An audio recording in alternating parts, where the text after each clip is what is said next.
In the heart of London, 1860, the air was not air at all. It was a thick yellow soup of coal smoke and human waste, a pea souper so dense you could lose your own hand in front of your face. But as Elspeth knelt in the freezing mud of the Thames riverbank, clutching her younger brother's shivering frame, she realized the fog wasn't the most dangerous thing in the city. It was the smell. To anyone else, the river smelled of rot and industrial chemicals, the infamous Great Stink. But to Elspeth, whose nose could detect a lie before it was spoken, the smell coming from her brother's skin was different. It was sweet, sickly sweet, like overripe peaches left to liquefy in the sun. It was the smell of the Black Return.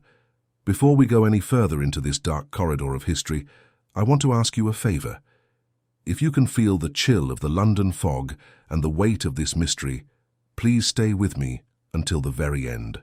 The secrets hidden in the silver tureens of the elite are far more terrifying than any ghost story. Please take a moment to subscribe to the channel and support our work. And as you listen, leave a comment with a score from 0 to 10. Your engagement is the only thing that keeps these forgotten stories alive. The city was divided by more than just stone and mortar. There was the London of silk waistcoats, where the elite discussed social Darwinism over crystal glasses of port. And there was the London of the rookeries, where families were packed into rooms like sardines in a tin, waiting for the next wave of the Blue Death to sweep them away. In a dimly lit tavern near the docks, Arthur Penhaligon sat alone, a glass of cheap, burning gin held in a hand that used to be the most precise in all of St. Bartholomew's Hospital. Arthur was a man haunted by 1,000 ghosts, but the one that hurt the most was his own reflection. Once a celebrated surgeon, he had seen the rot not just in the bodies of the poor, but in the systems of the powerful. When he tried to speak up, when he tried to show how the city's masters were profiting from the filth of the slums, they didn't just fire him. They erased him. They branded him a lunatic, stripped him of his license, and left him to rot in the very gutters he tried to clean. Now he was a night soil man, a man who spent his nights emptying the cesspools of the wealthy, and a disgraced clerk for the Board of Health, recording names in a ledger that the government would eventually burn to hide the true death toll. He carried a small leather-bound ledger, his book of the dead. It was his only connection to his former life, a tally of the ignored. Every night, he would dip his pen into the ink and record a name, a location, and a cause of death. But lately, the causes were becoming harder to define. It wasn't just the cholera, the Blue Death that turned people into withered husks in a matter of hours. There was something else creeping through the shadows of Whitechapel. Something ancient. While Arthur drowned his cowardice in gin 3 miles away in Mayfair, the world was made of velvet and candlelight. Vane Manor stood as a monument to the cold brilliance of Lord Julian Vane. Inside, Elspeth, a 14-year-old scullery maid, moved like a ghost. She was the invisible girl, the one who scrubbed the grease from the heavy copper pans until her knuckles cracked and bled in the cold water. She hadn't spoken since the day the bailiffs dragged her mother to the workhouse, leaving her and her brother Thomas to fend for themselves in a world that saw them as nothing more than fuel for the industrial fire. Elspeth had a secret, though. Her silence had sharpened her other senses to a point that was almost supernatural. She could smell the vinegar of a butler's suppressed rage, the copper tang of a maid's hidden pregnancy, and most importantly, she could smell the rot beneath the perfume of the aristocracy.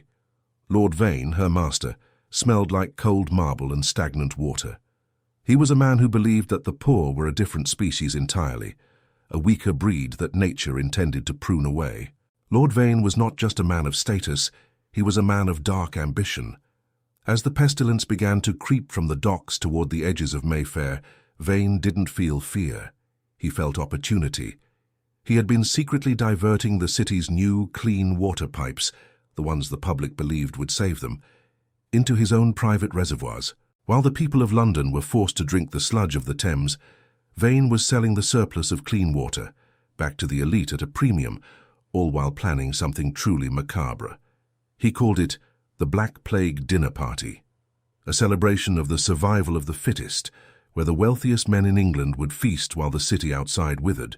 But even the most powerful men can overlook the smallest details, or the smallest people. One evening, as the rain turned the soot-covered streets into a slick black nightmare, Elspeth's brother Thomas didn't return from his work as a mudlark.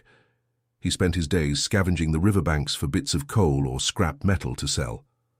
When Elspeth finally found him, he was collapsed near a rotting pier, his skin already beginning to blossom with dark, angry sores. Panicked and desperate, Elspeth remembered a scrap of paper she had kept hidden in her tunic, a yellowed newspaper clipping from years ago. It showed a younger, prouder Arthur Penhaligon, labelled as a doctor of the people. It was the only hope she had. She didn't know he was a broken drunk. She only knew he was the only one who had ever stood up for people like her. She escaped the manor under the cover of the fog, her lungs burning as she ran through the labyrinthine streets of the East End. She found him in the Crow and Anchor, his head resting on the scarred wood of the bar. When she pulled on his sleeve, Arthur didn't even look up at first. "Go away, child," he muttered, his voice gravelly from the gin. "I have no coins for beggars." But Elspeth didn't move. She reached into her tunic and pulled out the tarnished silver locket her mother had left her, a small heart containing a single lock of grey hair. She held it out to him, and then, with a trembling hand, she laid the old newspaper clipping on the bar next to his glass. Arthur's eyes drifted to the paper. He saw his own face, a version of himself that was long dead. He looked at the girl, her face smudged with soot, her eyes wide with a terror that surpassed even the darkness of the night. Something in those eyes, a spark of the duty he had tried so hard to bury, flickered to life. He stood up, his legs unsteady, and followed the mute girl into the rain. They reached the small, damp crawl space under a warehouse where Thomas lay. Arthur knelt beside the boy, pulling a small rusted lantern from his coat. As the light hit Thomas's face, Arthur's breath hitched. He had seen cholera. He had seen typhus. He had seen the horrors of the Crimean War. But this was something he had only read about in ancient, forbidden texts in the basement of the medical library. The sores weren't just black, they were pulsating. The boy's breath smelled of that same sickly sweet rot Elspeth had detected. Arthur's hands, usually shaking from the lack of alcohol, suddenly became as steady as a rock. He reached into his pocket and pulled out a small silver-handled scalpel, the only tool he had managed to keep from his former life. "This isn't the Blue Death," Arthur whispered, more to himself than the girl. "This is the Black Return, the Great Plague. It's mutated. It's come back." But how? The plague hadn't been seen in London for centuries. As he examined the boy's ragged clothes, he found a handful of grain stuck in the folds of his pocket, grain Thomas must have scavenged from a spilled sack at the docks. Arthur held the grain up to the lantern. It was covered in a strange oily film, and as he looked closer, he saw the tiny, microscopic bite marks of insects that shouldn't exist in this climate. He knew that grain. He had seen the manifests in the Board of Health office. It was part of a massive shipment brought in on a fleet of grain ships owned by a single man, a man who was currently preparing a feast for the elite of London, Lord Julian Vane. The realization hit Arthur like a physical blow. Vane wasn't just stealing the water, he was importing death. The grain was infested, likely brought from the darkest corners of the trade routes where the old diseases still lingered in the soil. And Vane, in his arrogance, was planning to serve that very grain as the centerpiece of his plague dinner, to prove that his superior blood was immune to the hardships of the poor. Arthur looked at Elspeth. The girl was watching him, her sharp nose twitching as she caught a scent on the wind. She pointed toward the distant glowing lights of Mayfair, her expression hardening. "He took him," she mouthed, though no sound came out. "Who took him, Elspeth?" Arthur asked. She pointed to the boy, then to the direction of the manor. Arthur realized with horror that if Vane's men found out the boy was sick with this specific strain, they wouldn't help him. They would use him, or worse, they would dispose of him to keep the secret of the grain. But it was already too late. As they spoke, the sound of heavy boots echoed on the cobblestones outside. The pest pickers, men hired by the city to clear the streets of the dying, but often used by men like Vane as private muscle, burst into the crawl space. Before Arthur could react, they grabbed the semi-conscious Thomas. "Orders from the manor," one of the men grunted, his face hidden behind a thick leather mask. "This one goes to the pest house." The pest house was a death sentence. It was a place where the sick were thrown together in the dark to rot, far from the eyes of the public. Arthur tried to intervene, but a heavy blow to his temple sent him sprawling into the mud. As he drifted into unconsciousness, he saw Elspeth being dragged back toward the manor, her silent screams echoing in the hollow chambers of his mind. The silver locket she had been clutching fell into the muck, its tarnished surface reflecting the flickering gaslight of a city that was about to burn. The stage was set. The water was poisoned, the grain was lethal, and the invisible girl was no longer just a servant. She was a witness. And Arthur Penhaligon, the man who had traded his scalpel for a ledger of the dead, realized that if he didn't find his courage tonight, there would be no one left to write the names of the living. But how can a disgraced doctor and a mute girl stop a man who owns the very water they drink? The answer lay in the darkness of the Vane Manor kitchens and a silver soup tureen that was about to become the most dangerous object in London. The night was just beginning, and the guest list for the Black Plague dinner party was already complete. But what they didn't know was that the most important ingredient hadn't been added to the soup yet. Arthur Penhaligon woke with the taste of copper and cold mud in his mouth. The rain had slowed to a miserable drizzle, but the dampness had seeped into his very marrow. For a moment he forgot where he was, his mind drifting back to the sterile white-tiled halls of St. Bartholomew's, where the only smell was carbolic acid, and the only sound was the steady breathing of patients who still had hope. Then, the throbbing in his temple brought the London night rushing back. The pest pickers, the girl, Thomas. He rolled onto his side, his fingers clawing through the sludge until they brushed against something cold and metallic. It was the silver locket. Elspeth had dropped it when they dragged her away. He clutched it to his chest, the small, tarnished heart biting into his palm. He was a coward. He had told himself that every night for 5 years. He was the man who stopped fighting when the world got too loud. But as he stared at the flickering gas lamp reflecting in the dirty river water, a dormant ember of rage began to glow in the hollow of his chest. He didn't just want a drink anymore, he wanted to scream. But in this part of London, screaming only invited the shadows to finish the job. He stood up, his legs shaking, and looked at his ledger. It was soaked, the names of the dead bleeding into illegible blue stains. It was a fitting metaphor for his life, a record of loss that no one would ever read. But he knew one thing the ledger didn't. He knew where the pest pickers took the cleansed. He made his way toward the Board of Health office, not as the disgraced clerk, but as a ghost seeking a reckoning. The night porter, a man whose lungs were more soot than tissue, didn't even look up as Arthur stumbled past the heavy oak doors. Arthur knew the registers. He knew the hidden maps of the city's underbelly. He found the manifest for the St. Jude's pestilence ward, a name that sounded holy but served as a gateway to the abyss. It was an abandoned tannery on the edge of the marshes, a place where the air was so thick with the smell of rotting hides and chemicals that the scent of dying men was almost an improvement. "They took a boy there tonight," Arthur whispered, his voice cracking. "Thomas, scavenger, mudlark." The head clerk, a man named Miller who had kept his job by never asking questions, finally looked up. His eyes were cold, like two marbles set in a face of parchment. "There are no names at St. Jude's, Penhaligon. Only numbers. And if you're wise, you'll forget you ever saw that manifest. Lord Vane's interests are extensive." "Vane," Arthur spat. "He's importing the grain, Miller. I saw the bite marks. I smelled the rot. It's the plague. The real plague."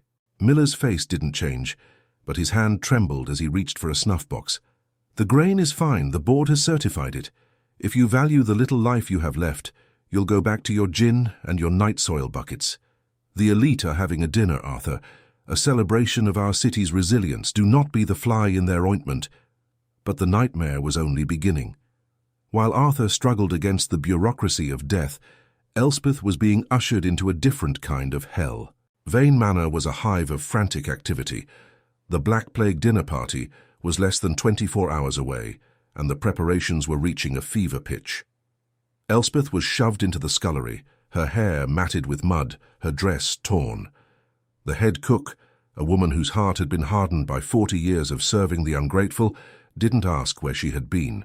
She simply handed Elspeth a heavy iron pot and pointed toward the grain stores. "Scrub it, girl. The Lord wants the rustic soup served in the silver tureen, and he wants the grain milled fresh. Move, or I'll have the master send you to the workhouse myself." Elspeth moved. Her body was a machine, driven by a singular, burning purpose. Find her brother. But as she descended into the cold, damp stone larders beneath the manor, her supernatural sense of smell began to scream.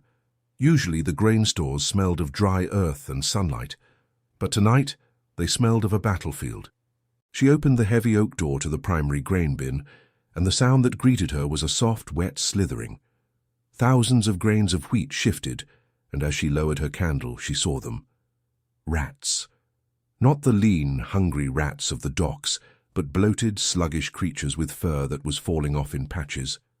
They weren't eating the grain, they were dying in it. The smell hit her like a physical blow. It was the peaches, that sickly sweet, liquefying scent of the black return. It was coming from the very grain that was to be served to the most powerful men in England. She saw a rat twitch, its eyes clouded with a milky film, before it rolled over and became still. Its body was covered in the same pulsating black sores she had seen on Thomas.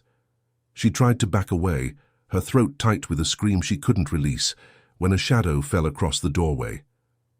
Nature's bounty is often messy, isn't it, child? Lord Julian Vane stood there, his black frock coat making him look like a tall, thin crow. He didn't look disgusted by the dying vermin. He looked fascinated. He stepped into the larder, his polished boots crunching on the spilled grain and the occasional tail of a dead rat. He picked up a handful of the wheat, letting it trickle through his fingers. "The common man sees a pestilence and cringes," Vane said, his voice smooth and cold. "But the man of intellect sees a filter, a way to separate the wheat from the chaff. If a man's blood is strong, if his lineage is pure, no common filth can touch him. This dinner is not just a party, Elspeth. It is a scientific demonstration. I shall eat this grain, and I shall thrive, while the weaklings in the street perish as they were meant to." Elspeth stared at him. She realized then that Vane wasn't just a thief or a greedy man. He was a madman who had mistaken his privilege for divinity. He truly believed he was a different species. He looked at Elspeth, his eyes narrowing. "You have a gift, don't you? I've watched you. You smell things others miss. Tell me, girl, what do you smell right now?" Elspeth didn't move. She didn't blink. She reached out and pointed at the dead rat near his boot, then at his heart. Vane laughed, a dry, rattling sound. "Justice? Is that what you're implying? There is no justice in nature, only outcome. And the outcome of this night will be my total dominion over this city. Now get to work. If the soup isn't perfect, I'll ensure your brother's stay at St. Jude's is abbreviated." The mention of Thomas broke something inside Elspeth. The silence that had been her shield for 3 years didn't just crack, it dissolved into a cold, sharp blade of intent. Vane thought she was a tool. He thought she was a witness who couldn't speak. He had no idea how wrong he was.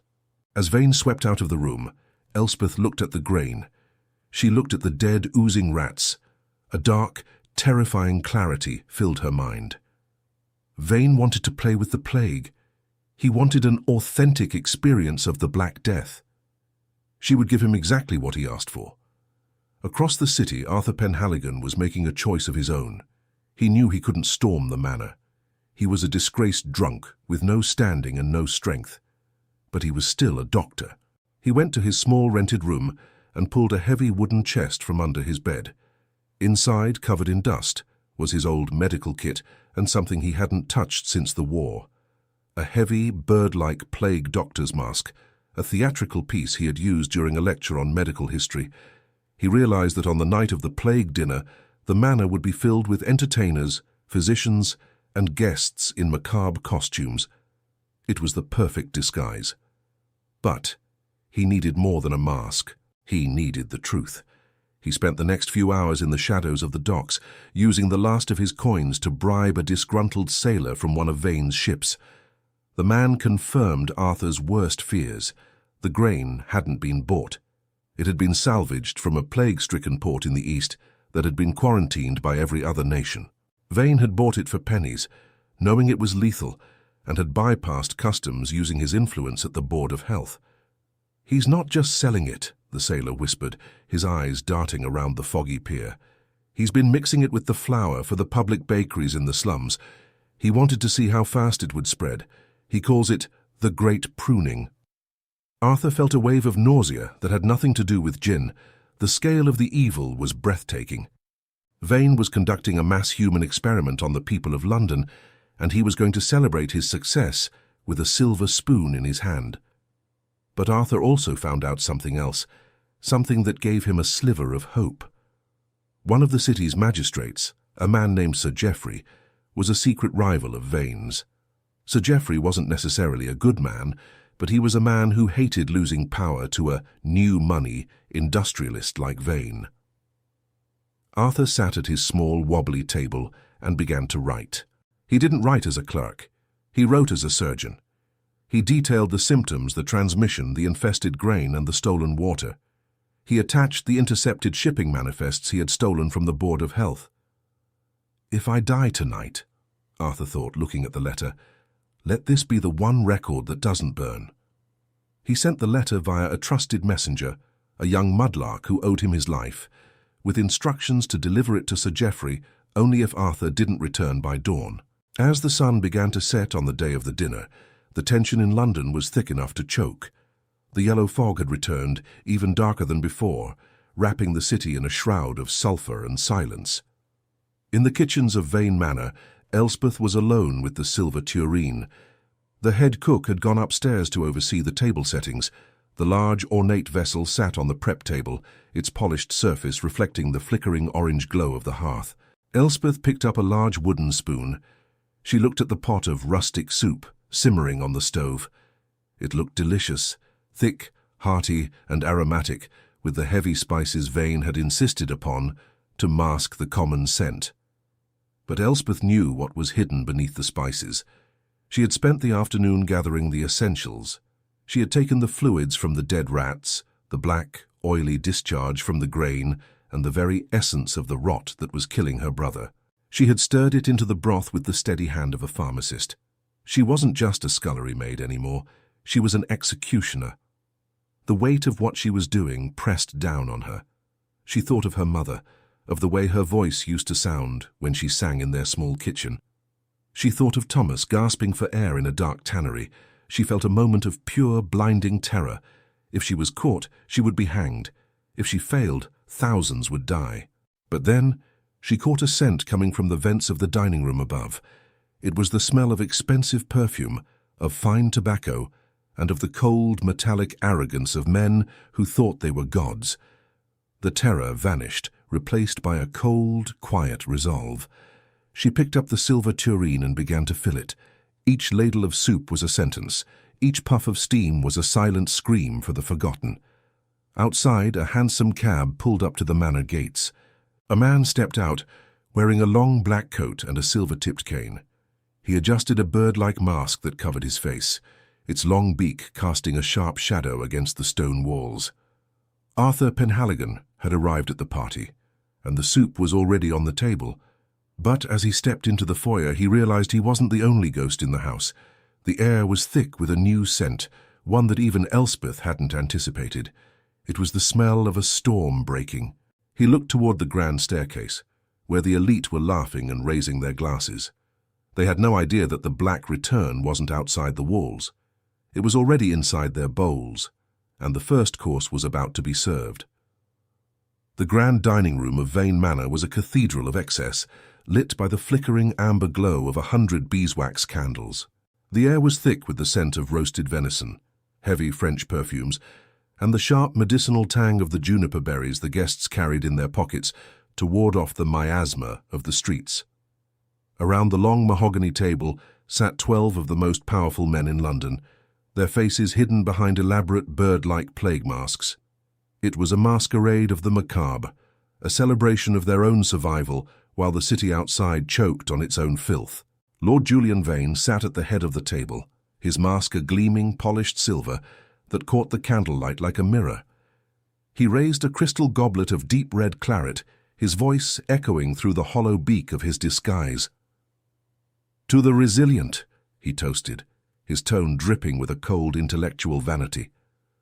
To those of us who have the strength to thrive while the weak are pruned by nature's hand. Let the streets rot, for we are the masters of the harvest. The guests laughed, the sound muffled and distorted by their leather and silver masks, making them sound like a parliament of carrion birds.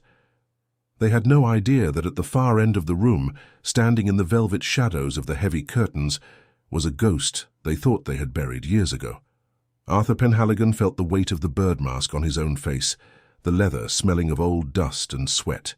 His hands were tucked into the sleeves of a long black robe, but inside his pocket, his fingers were white-knuckled around a stack of parchment and his leather-bound ledger. He looked toward the service door. It creaked open, and Elspeth emerged.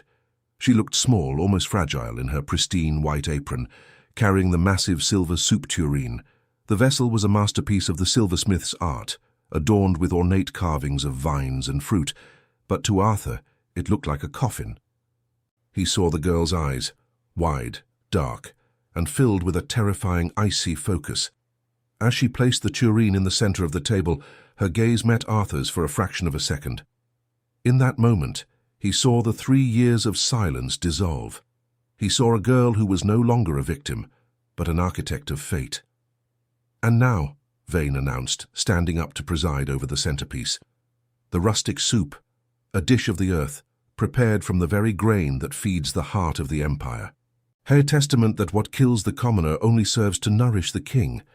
Vane reached for the silver ladle, his movements deliberate and theatrical. But before the silver could touch the broth, a voice rang out. Not a whisper, not a stutter, but a sharp, authoritative command that sliced through the laughter of the room. "Do not drink that, Julian, unless you wish to taste the very death you have imported." The room fell into a deathly silence. The guests turned, their bird masks swiveling toward the shadows. Arthur Penhaligon stepped forward into the light, reaching up to pull the plague mask from his face. His skin was pale, his eyes rimmed with the exhaustion of a man who had seen the bottom of a gin bottle, but his stature was that of the surgeon who had once challenged the Board of Health. Vane froze, the ladle hovering inches above the tureen. "Penhaligon, I thought you were drowning in a gutter in Whitechapel. How did this creature get into my house?" "I walked through the front door, Julian, the same door where your men brought the infested grain from the docks, the same door where you sent a dying boy to the pest house to cover your tracks." Arthur stepped toward the table, ignoring the gasps of the aristocrats. He slammed the ledger and the shipping manifests onto the mahogany surface, right next to a crystal glass of wine. "These are the records of the great pruning you were so proud of," Arthur said, his voice growing stronger with every word. "Manifests for ships quarantined in the East, bought for pennies by Vane Enterprises, telegrams to the Board of Health, bribing officials to bypass the inspectors, and maps, Julian. Maps of the city's water pipes, showing exactly where you diverted the clean flow to your own reservoirs, while the poor drank the sludge of the Thames." Vane's eyes narrowed behind his silver mask. He didn't look afraid. He looked annoyed, as if a fly had landed on his sleeve. "You are a disgraced lunatic, Arthur, a man who emptied cesspools for a living. Who would believe the ramblings of a drunkard over the word of a peer of the realm?" "I would," a new voice boomed. From the shadows of the foyer, Sir Geoffrey, the magistrate, stepped into the light, flanked by 4 uniformed constables. He held the letter Arthur had sent, the wax seal broken. "Arthur's reputation may be tarnished, Vane, but these documents are quite clear. My men have already seized the logs at the shipping office. The evidence is overwhelming." Vane's grip on the ladle tightened. He looked around the room, seeing his guests shifting in their seats, their bird masks suddenly looking ridiculous rather than regal. He realized his social shield was crumbling. But Vane was a man of absolute, twisted conviction. He believed in his own superiority with the fervor of a religious zealot. "You think a few papers change the laws of nature?" Vane sneered, his voice rising in a manic crescendo. "I am immune to your petty laws. I have lived among this pestilence, and I remain untouched. This grain, this soup, it is the essence of survival. To prove my point, I shall partake, and you shall watch as I remain standing while you grovel in your mediocrity." He plunged the ladle into the tureen, filling a silver bowl with the thick, steaming broth. The smell of heavy spices, cinnamon, clove, and nutmeg, wafted through the room, but beneath it, Arthur could smell the truth. He could smell the sweet, sickly rot of the black return. "Julian, stop!" Arthur shouted, stepping forward. But Vane was beyond reason. He lifted the bowl to his lips and took a long, deliberate swallow. He looked at Arthur, a triumphant, mocking smile beginning to form on his pale face. "You see? Nothing but—" He stopped. His eyes widened, and the silver bowl slipped from his fingers, clattering onto the table and splashing the red soup across the white linen like a spray of arterial blood. Vane gripped the edge of the table, his knuckles turning white. A strange gurgling sound came from his throat. And then, the silence of the room was broken by a sound no one expected. It wasn't just the grain, Lord Vane. The voice was small, but it carried the weight of a cathedral bell. Everyone turned to Elspeth. The scullery maid was standing at the head of the table, her chin tilted up. For the first time in 3 years, she was speaking. Her voice was scratchy, unused but filled with a terrifying power. "I am the invisible girl," she said, her eyes fixed on Vane's face. "I am the one who cleaned your boots. I am the one who scrubbed the grease from your pans. And I am the one who watched the rats die in your storehouse today. I saw the black sores, I smelled the peaches, and I realized you wanted to play with the plague, so I gave you exactly what you asked for." Vane tried to speak, but his tongue seemed to have swollen in his mouth. He began to heave, his body racking with a sudden, violent tremor. "I didn't just use the grain," Elspeth continued, her voice cold and steady. "I took the fluids from the rats that died in your filth. I took the rot from the very grain you intended for the poor, and I used the spices you insisted upon to make sure you couldn't smell the truth until it was already inside you.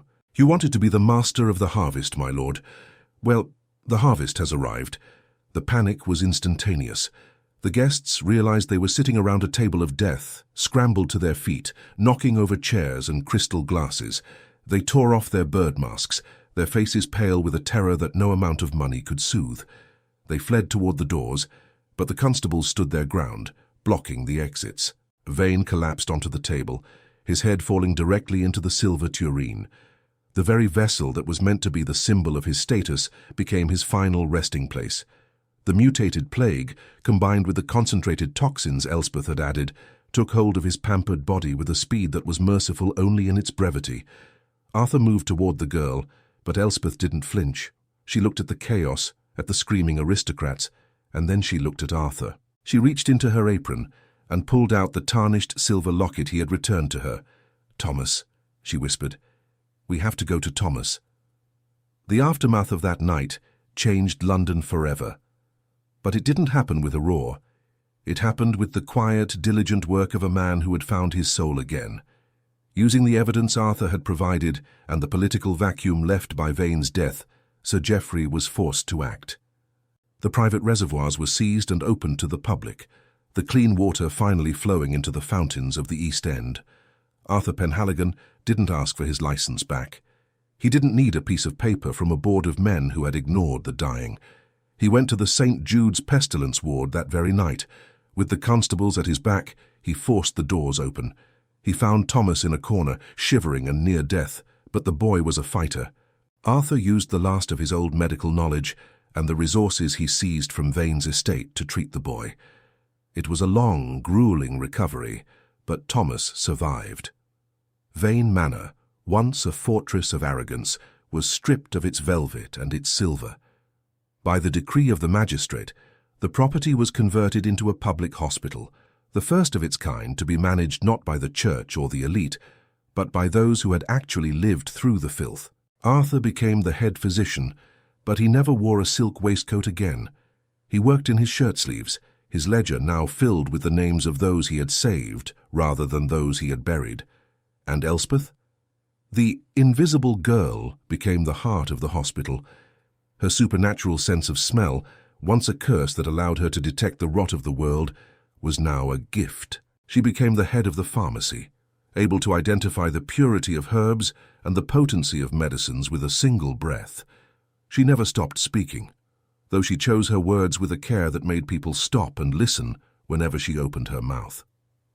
A year later, on a clear morning where the London fog seemed a little thinner and the great stink had finally begun to fade, Arthur and Elspeth stood on the stone balcony of the hospital. Below them, children were playing near a public fountain, the water sparkling in the rare sunlight. Arthur held a small, heavy object in his hand, a surgical scalpel. It was made of high-quality silver, polished until it shone like a star. "It's strange," Arthur said softly, "to think that the tureen that held so much death could be melted down to make these." Elspeth looked at the scalpel, then out at the city. The silver didn't care what it was shaped into, Arthur. It was the hands that held it that mattered. She reached out and touched the locket around her neck, the tarnished silver now gleaming from constant polish. The message was clear to both of them, and it's a message I want you to take with you today. The true plague of 1860s London wasn't the bacteria in the water or the rats in the grain. It was the silence of the good and the coldness of the powerful. But as they looked over the city, they knew that justice is a fire that must be fed. Sometimes it takes a man who has lost everything to remember his duty, and sometimes it takes the smallest, most invisible person in the house to light the match. Before you go, remember that every story has a lesson, and this one is about the power of the truth. If you've stayed with us until the very end, thank you. Please subscribe to the channel so you don't miss our next journey into the shadows of history. Leave a comment below with your score for this story. Your support is what allows us to keep telling these tales. The sun was higher now, and for the first time in a generation, the people of London could breathe. The Black Return was over, not because of a miracle, but because a disgraced doctor and a mute girl decided that the help was finally ready to clear the table.